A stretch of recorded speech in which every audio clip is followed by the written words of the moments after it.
Hello বন্ধুরা, আপনারা কেমন আছেন? আশা করি সবাই ভালো আছেন। দেখুন, এইভাবে ফুলকপি রান্না করলে দেখতেও যেমন সুন্দর হয়, খেতেও দুর্দান্ত লাগে। তো আপনারা এইভাবে ফুলকপি বানিয়ে খেয়ে দেখবেন। তো চলুন দেখেন আমি কি করে ফুলকপিটাকে বানাই। তো তার জন্য আমি প্রথমে কড়ার মধ্যে গরম জল বসিয়ে দিয়েছি। তারপরে আমি ফুলকপিগুলোকে ভাপ দিয়ে নেব। তারপরে এদিকে আমি মিক্সির মধ্যে আদা আর কাঁচা লঙ্কাটাকে বেটে নিয়েছি। তার মধ্যে টমেটো, জিরার গুঁড়া, লঙ্কার গুঁড়া আর ধনের গুঁড়ো আমি একসঙ্গে বেটে নেব। এদিকে আমি আলুগুলোকে ডুমো ডুমো করে কেটে রেখেছিলাম। তো হলুদ লবণ দিয়ে আমি এটাকে ভেজে নেব। ভাজা হয়ে গেলে তুলে নেব। এর মধ্যে আরও একটু তেল দিয়ে আমি গোটা গরম মশলা আর জিরা ফোড়ন দেবো। আপনারা চাইলে তেজপাতাও দিতে পারেন। তারপরে আমি ফুলকপিগুলোকে দিয়ে দেবো। ফুলকপিগুলোকে দিয়ে ভালো করে আমি লাল লাল করে ভেজে নেব। তারপরে আমি মশলাটা দিয়ে দেব। মশলাটা দিয়ে ভালো করে কষিয়ে নেব। তারপরে আমি সবশেষে লবণ আর হলুদটা দেবো। হলুদটা দিয়ে ভালো করে কষিয়ে নেব।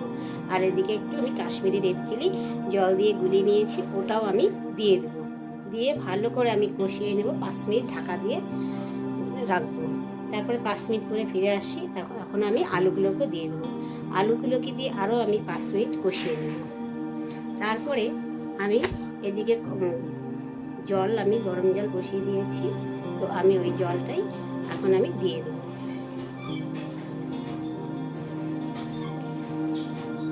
জলটা দিয়ে দিয়েছি।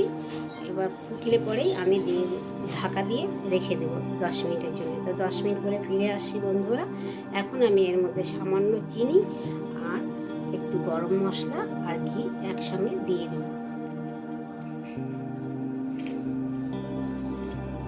তো আমি এখন সব দিয়ে দিয়েছি। তো ভালো করে নাড়িয়ে চাড়িয়ে এটা আমি নামিয়ে, দেখুন ফুলকপিও গলে গেছে, আলুও গলে গেছে।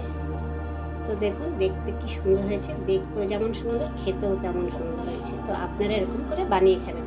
ফুলকপি অনেকভাবেই বানিয়ে খাওয়া যায়, তো এইভাবেও একবার ট্রাই করে দেখবেন। টাটা, বাই বাই, দেখা হবে আবার অন্য কোনো ভিডিও।